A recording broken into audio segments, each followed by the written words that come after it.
his profession with judgment and skill. In appearance he was a short but perfectly proportioned man. He had a small round head covered with close-cropped mouse-coloured hair, was small of hand and foot, and had a countenance which was at once benignant and shrewd. His eyes were blue, set deeply in his head, and rather close together. The overhanging brows were shaggy, and his prognathic jaw was hidden by a heavy moustache.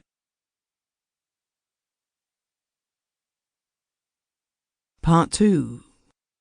Herbert Armstrong was well liked and trusted by everybody with whom he was brought into contact. Cambridge University had given him a finish, which made him an acceptable guest at the country houses in the neighbourhood, and although by reason of his being a stranger he had the administration of no great family fortune, he nevertheless built up with some rapidity a practice which put him in a position of trust. On behalf of his clients, he bought, sold, and negotiated for land, had a finger in many sales and local flotations, and was looked upon not only as a safe man, but as a lawyer with a certain social distinction. His wife, Kathleen Mary, seems to have been of a somewhat finicking disposition. She had rigid views on social behaviour, exacted from her husband's friends the attention and courtesy which were her right, and exercised, if the truth be told, a mild form of domestic despotism which prohibited her husband smoking in the house, except in his own room. She had her afternoons, her select dinner parties, and the etiquette which governs a small village was rigorously enforced. A somewhat difficult woman, all the more so because she had a little money of her own, some £2,500, and in all probability refused to her husband those loans which to men of his character come so easy to negotiate. Nevertheless, they were a happy family from the outsider's point of view.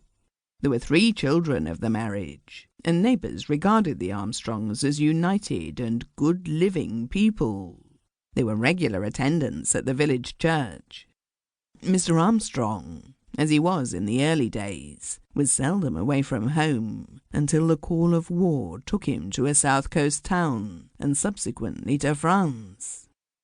Mrs. Armstrong was a little inclined to melancholia.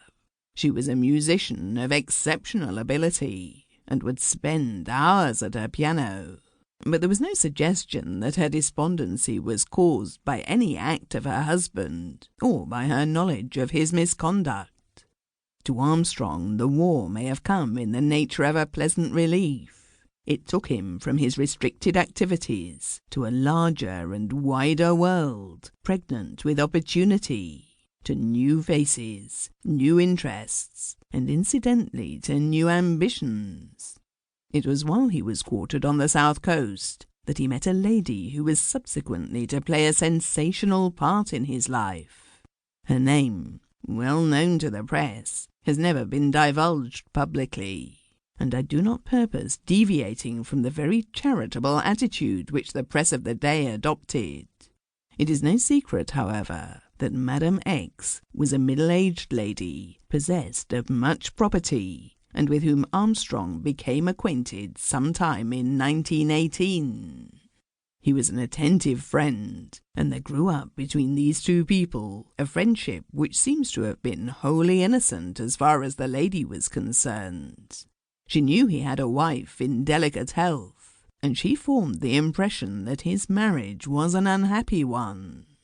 Armstrong's behaviour seems to have been perfectly proper, and the friendship, stimulated by exchanges of letters, developed into a tacit understanding that if the delicate health of Armstrong's wife took a serious turn, the Major, after a decent interval, would appear to claim the fulfilment of a promise which was never actually asked and never given.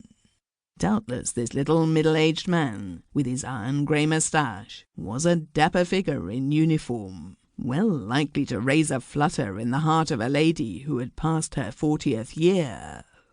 In course of time, Armstrong was demobilized, came back to Hay, and plunged into arrears of work, taking up the threads from his assistant.